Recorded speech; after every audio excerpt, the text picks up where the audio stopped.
السلام عليكم ورحمة الله وبركاته. إن الحمد لله نحمده ونستعينه ونستهديه ونستغفره ونتوب إليه ونتوكل عليه ونعوذ بالله من شرور أنفسنا وسيئات أعمالنا. من يهد الله فهو المهتد ومن يضلل فلن تجد له وليا مرشدا. أشهد أن لا إله إلا الله وحده لا شريك له وأن سيدنا محمدا عبده ورسوله وصفيه من خلقه وحبيبه بلغ الرسالة وأدى الأمانة ونصح الأمة وكشف الغمة وجاهد في الله حق جهاده حتى أتاه اليقين. اللهم صل على سيدنا محمد وعلى آله وصحبه وبارك وسلم. أما بعد. Muslimin muslimat, sahabat pendengar IKIM yang dirahmati Allah, marilah sama-sama kita rafakkan kesyukuran kehadrat Allah di atas segala nikmat yang Allah Ta'ala kurniakan kepada kita, terutamanya nikmat iman dan Islam. Dan marilah sama-sama kita bersyukur dengan mentaati segala perintah Allah, melaksanakan segala suruhannya dan menjauhi segala larangannya. Mudah-mudahan Allah Subhanahu wa Ta'ala sentiasa memberikan taufik dan hidayah kepada kita, menerima segala amal ibadah kita, mengampunkan segala dosa, kesalahan dan kesilapan kita, dan mudah-mudahan Allah golongkan kita dalam kalangan hamba-hambanya yang bersyukur.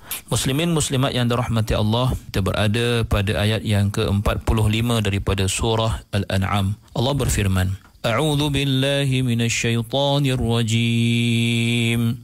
فَقُطِعَ دَابِرُ الْقَوْمِ الَّذِينَ ظَلَمُوا وَالْحَمْدُ لِلَّهِ رَبِّ الْعَالَمِينَ.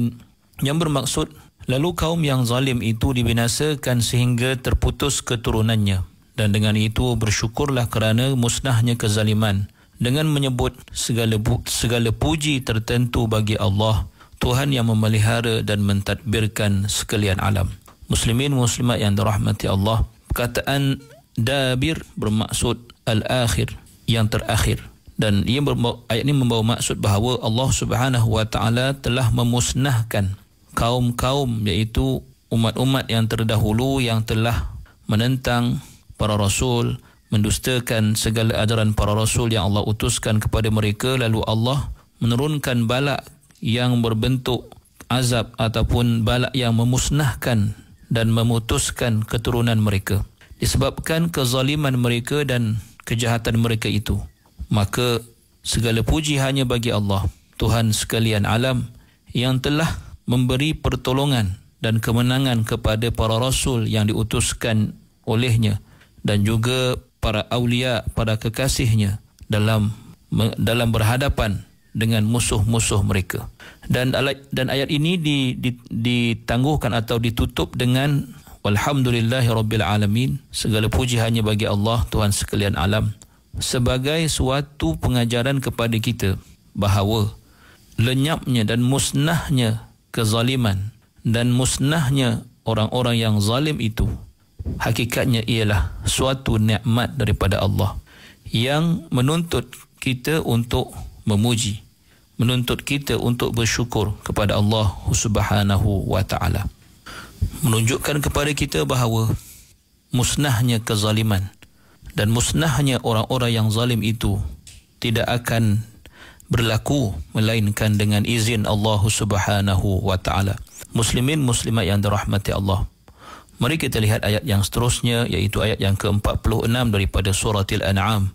Allah berfirman, A'udzu billahi minasyaitonir rajim. قل أرأيتم إن أخذ الله سمعكم وأبصاركم وختم على قلوبكم من إله غير الله يأتيكم به انظر كيف نصرف الآيات ثم هم يصدفون. Yang bermaksud, katakanlah wahai Muhammad, bagaimana fikiran kamu jika Allah melenyapkan pendengaran serta penglihatan kamu, dan ia pula memeterai atas hati kamu? Siapakah Tuhan selain Allah yang berkuasa mengembalikannya kepada kamu? Lihatlah bagaimana kami berulang-ulang menerangkan tanda-tanda kebesaran kami dengan pelbagai cara. Dalam pada itu mereka tetap juga berpaling ingkar.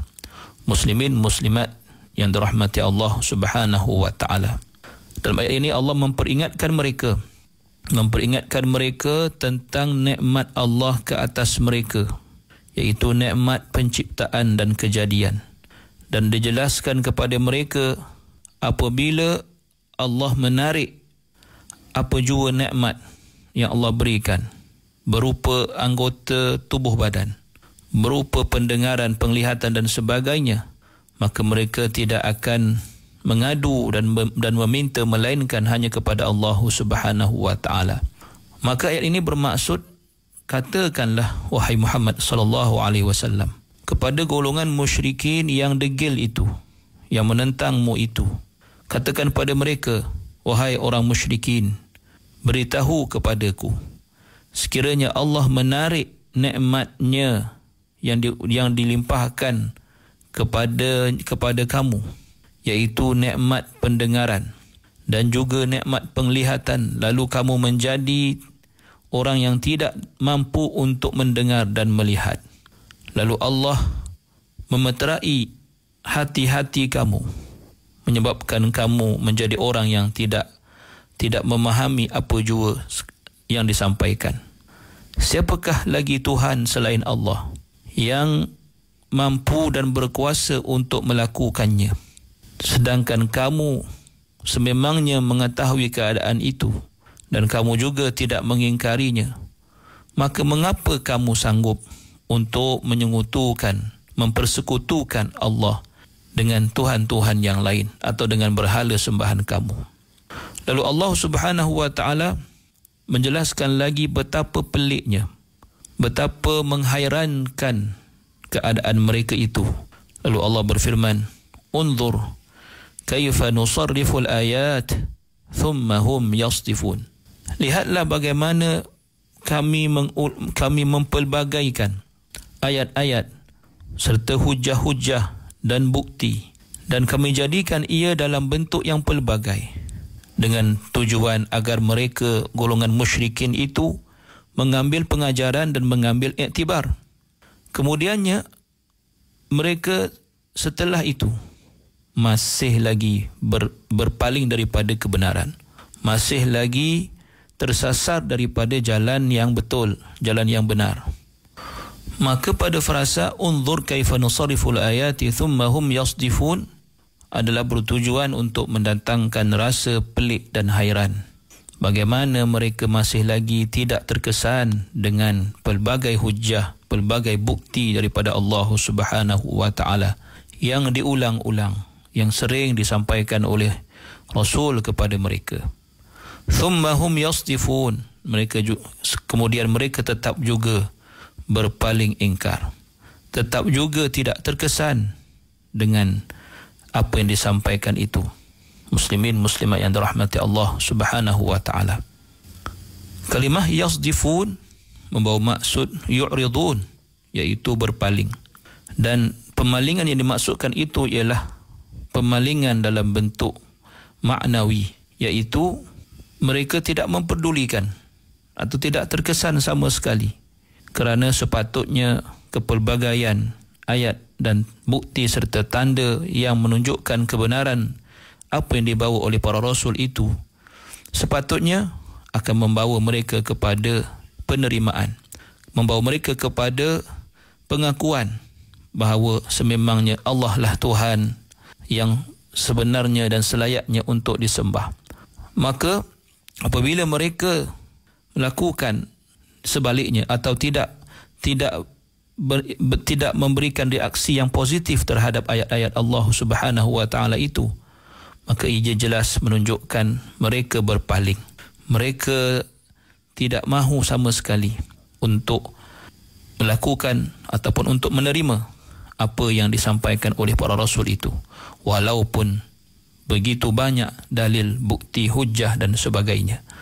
Muslimin muslimat yang dirahmati Allah, mari kita lihat ayat seterusnya, ayat yang ke-47 daripada surah Al-An'am. Allah berfirman, Qul ara'aytakum in atakum azabullah. Ayat yang ke-48 yang berbunyi, A'udzu billahi minasyaitonir rajim. Qul ara'aytakum in atakum azabullahi baghtatan aw jahratan hal yuhlaku illa alqaumudz zalimun. Yang bermaksud, katakanlah, Bagaimana fikiran kamu jika datang kepada kamu azab Allah dengan tiba-tiba atau dengan terang-terang? Ya, ini setelah diperlihatkan tanda-tanda yang menunjukkan kedatangannya. Siapakah yang akan binasa selain daripada kaum yang zalim? Ia bermaksud bahawa Allah Subhanahu wa taala menunjukkan satu lagi kenyataan atau hakikat yang sepatutnya menyedarkan akal mereka. Allah mengatakan, "Qul ara'aitakum in atakum 'adzabullahi baghtatan aw jahratan hal yuhlaku illa al-qaumudz zalimun." Perkataan baghtah membawa maksud mufajaah, iaitu sesuatu yang berlaku secara tiba-tiba. Manakala perkataan jahrah pula ialah sesuatu yang berlaku di hadapan mata atau secara terang-terangan.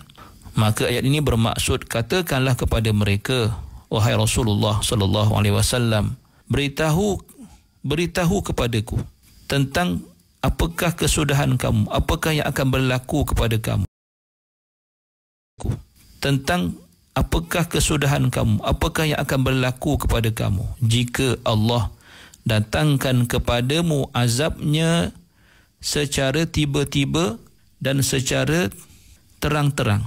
Membawa maksud secara tiba-tiba itu datangnya azab tersebut dalam cara yang menggemparkan tanpa sebarang tanda atau tanpa sebarang tempoh, atau ia datang kepadamu dalam bentuk zahir, dalam bentuk yang jelas yang dapat dilihat di hadapan mata, yang kamu akan dapat melihat tanda-tandanya atau muqaddimah, pendahuluan kepada azab tersebut. Tatkala itu, adakah sesiapa yang akan dimusnahkan Allah melainkan orang-orang yang zalim? Pada perkataan hal yuhlak, adakah dimusnahkan atau dihancurkan atau dibinasakan? Ia bukan bermaksud, adakah di situ bukan bermaksud inginkan jawapan, tetapi ia membawa maksud penafian, iaitu secara keseluruhan ia bermaksud tidaklah binasa atau tidaklah dibinasakan sesiapa pun pada hari itu atau pada masa itu, pada masa diturunkan azab oleh Allah Subhanahu wa taala secara tiba-tiba itu atau secara terang-terangan yang dapat dijangka kedatangannya itu, illal qaumudz zalimun, melainkan kaum yang zalim. Maka mereka sendiri akan dapat merasakan, akan dapat menyaksikan akan azab yang dijanjikan Allah yang akan memusnahkan mereka, kerana mereka lah golongannya yang terus-menerus berada dalam keadaan kesyirikan dan dalam keadaan menentang Allah dan Rasul. Maka kemusnahan mereka dan kebinasaan mereka adalah disebabkan oleh kemurkaan Allah ke atas mereka, disebabkan hukuman Allah ke atas mereka yang mereka